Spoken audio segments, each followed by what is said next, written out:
Alright, this is what happens when I try to crank my car.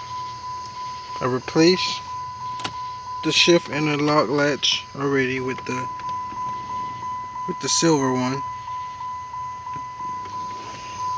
And whenever I crank the car, this is what happens.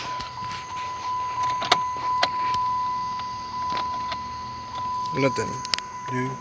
There's a noise, a humming around, but I don't know what that is.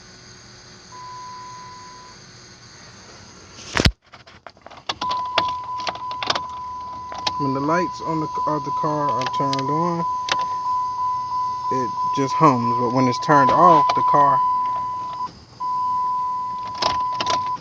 it does nothing. It just clicks.